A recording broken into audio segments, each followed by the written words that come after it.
ऊंचे हरे भरे पहाड़ों के बीचों बीच घना और शांत जंगल फैला हुआ था।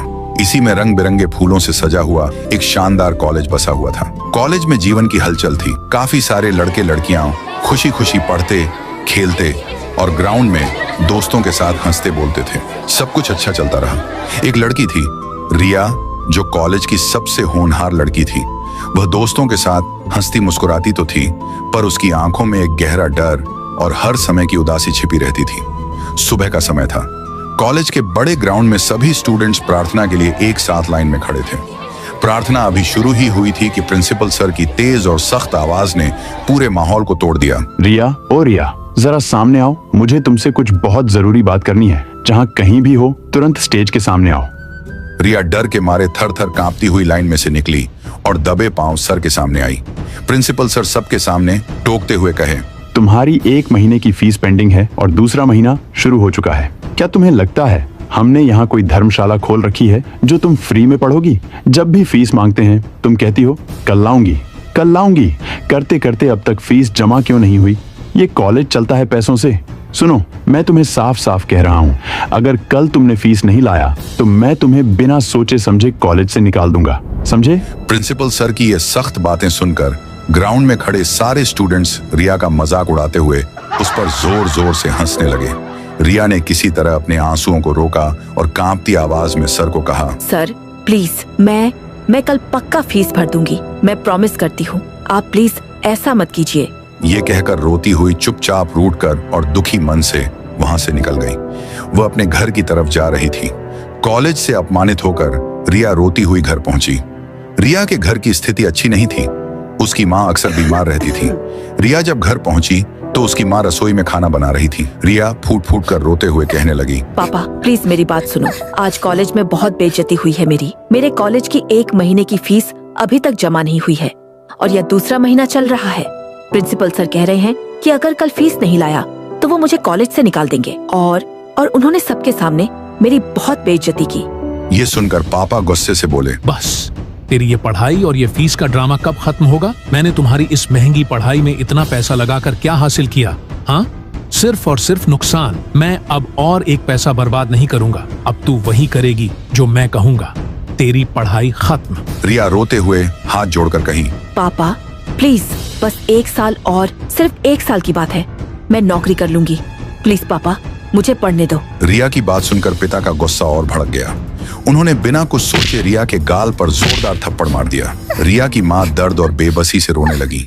रिया के पापा ने किसी को फोन लगाया और कहने लगे, हाँ, वो लड़की तैयार है जैसा हमने तय किया था। हाँ, मैं पहाड़ों वाले रास्ते पर मिलूंगा। हाँ, सौदा फाइनल है। रात का समय, बाहर तेज बारिश हो चुकी थी। सब सो रहे थे। तभी रिया के पप्पा उसे धक्का दे देकर घर के बाहर खड़ी जीप में बिठाने लगे। रिया रोती हुई जीप में बैठ गई। उसके पिता ने जीप स्टार्ट की और उसे किसी अनजान जगह की ओर ले जाने लगे। कुछ देर बाद उसके पापा उसे एक घने, सुनसान और उजाड़ अड्डे पर लाए जो शहर की रोशनी से कोसों दूर था। वहां पहले से ही 2 खतरनाक दिखने वाले आदमी खड़े थे। रिया के पापा उन गुंडों से बात करते हैं, देखो भाई, लड़की तुम्हारे सामने खड़ी है। जैसा तय हुआ था 1.5 करोड़ में बेच रहा हूँ। इसे संभालो, जो करना है करो। यह भोली है और हाँ, यह एक अच्छी डील है। देर मत करो, पैसे निकालो। उन दोनों गुंडों में से एक ने रिया को एक बार ऊपर से नीचे तक घूर कर देखा। उन्होंने पूरे डील के मुताबिक 1.5 करोड़ रुपए पप्पा को दिए।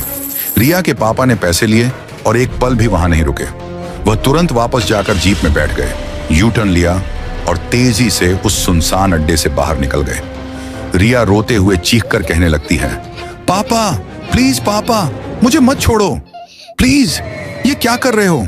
पापा प्लीज मुझे छोड़कर मत जाओ। फिर वे 2 गुंडे रिया को एक कमरे के बिस्तर पर लाते हैं और जोर जोर से हंसने लगते हैं। रिया रोने लगती है, मुझे छोड़ दो, मुझे जाने दो। मेरा एग्जाम है, मुझे कुछ ही दिन में नौकरी मिलने वाली है। प्लीज मुझे जाने दो। एक गुंडा हंसते हुए कहता है, तुझे जाने दे। तेरे बाप ने हमें 1 करोड़ रुपए में बेच दिया है। अब हम तुझे विदेश में 10 करोड़ में बेच देंगे। पहले हम तेरा मजा लेंगे, फिर तुझे बेच देंगे। चल तैयार हो जा। ये कहते ही गुंडे रिया को अंग पर उड़ी मारता है।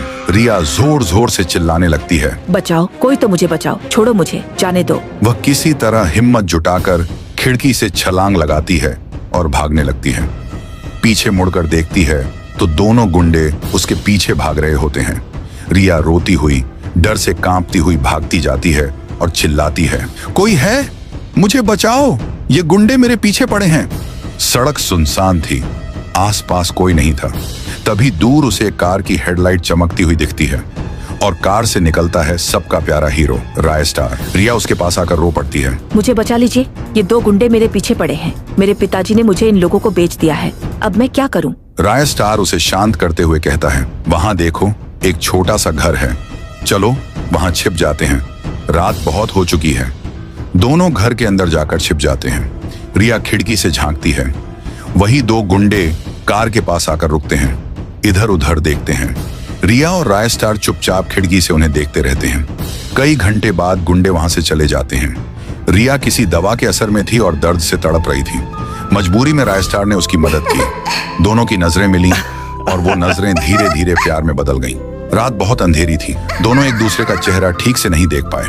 सुबह होने पर राय स्टार ने कहा, ये पैसे रखो, तुम्हारे काम आएंगे। अब मैं जा रहा हूं, अपना ध्यान रखना। राय स्टार कार में बैठकर चला गया। कुछ महीने बाद एक गांव में रिया उसी पैसों से डिब्बे वाला खाना बेचने लगी। वह बहुत खुश थी। उसके दुकान पर ग्राहकों की लाइन लगी रहती थी। एक दिन रिया खुद हाथों से खाना परोस रही थी, तभी अचानक उसे चक्कर आया और वह गिर पड़ी। ग्राहक घबरा गया, उसे उठाकर अस्पताल ले गया। कई घंटे के इलाज के बाद रिया ने एक बेटे को जन्म दिया, बिल्कुल राय स्टार की शक्ल का। बच्चा बहुत रो रहा था दूध के लिए। कुछ साल बाद रिया और उसका बेटा आरव गांव में वही डिब्बे वाला खाना बेचने लगे। आरव भी मां की मदद करता था, ग्राहकों तक खाना पहुंचाता था। दोनों का सपना था, एक दिन हम बच्चे के पिता को ढूंढ लेंगे। एक दिन एक ग्राहक खाना खाकर बोला, बहुत अच्छा खाना बनाया है। ढेर सारे पैसे दिए और चला गया। आरव अगला ग्राहक आने का इंतजार कर रहा था। तभी एक गुंडा लकड़ी लेकर वहां आता है और चिल्लाता है, जितना भी पैसा है दे दे मुझे। वह मारने लगता है। रिया जोर जोर से रोने लगती है और आरव सब कुछ अपनी आंखों से देखता है। उसी वक्त वहां से राय स्टार गुजर रहा था। उसने यह दृश्य देखा और गुंडे की पिटाई कर दी। राय स्टार गुंडा को चिल्लाकर बोला, अगर दोबारा यहां आया तो तेरा पैर तोड़ दूंगा। राय स्टार आरव के पास आया। आरव मासूमियत से बोला, आप मेरे सपनों वाले पापा जैसे दिखते हैं।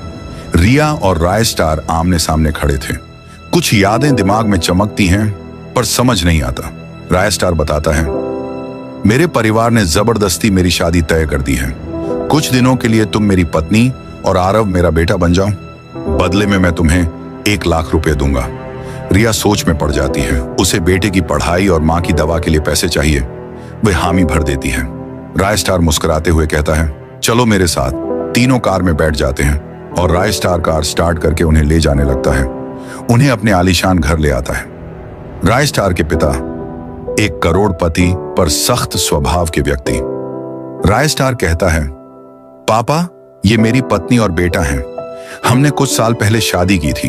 ये मेरा बेटा आरव है और ये मेरी पत्नी रिया। पिता गुस्से में बोलते हैं, झूठ, सबूत चाहिए मुझे। ये तेरा बेटा है या किसी और का? वह आरव के सिर से एक बाल निकालते हैं और डीएनए टेस्ट का आदेश देते हैं। डॉक्टर झटका उस बल को लेकर डीएनए टेस्ट करने लगता है। कुछ घंटे बाद रिपोर्ट आती है, डीएनए मैच हो गया। डॉक्टर फोन पर बताता है, सर ये बच्चा राय स्टार का ही बेटा है, यानी आपका पोता। पिता हैरान रह जाते हैं, फिर खुशी से झूम उठते हैं। वह कहते हैं, अब तुम सब घर में रह सकते हो। तीनों खुशी खुशी घर में प्रवेश करते हैं। राय स्टार रिया का हाथ पकड़कर कहता है, अब सब समझ गया हूं। वो रात, वो दर्द, वो भाग्य। रिया पूछती है, क्या अब भी मुझे अपनाओगे? राय स्टार मुस्कुराकर जवाब देता है, तुम मेरी किस्मत हो।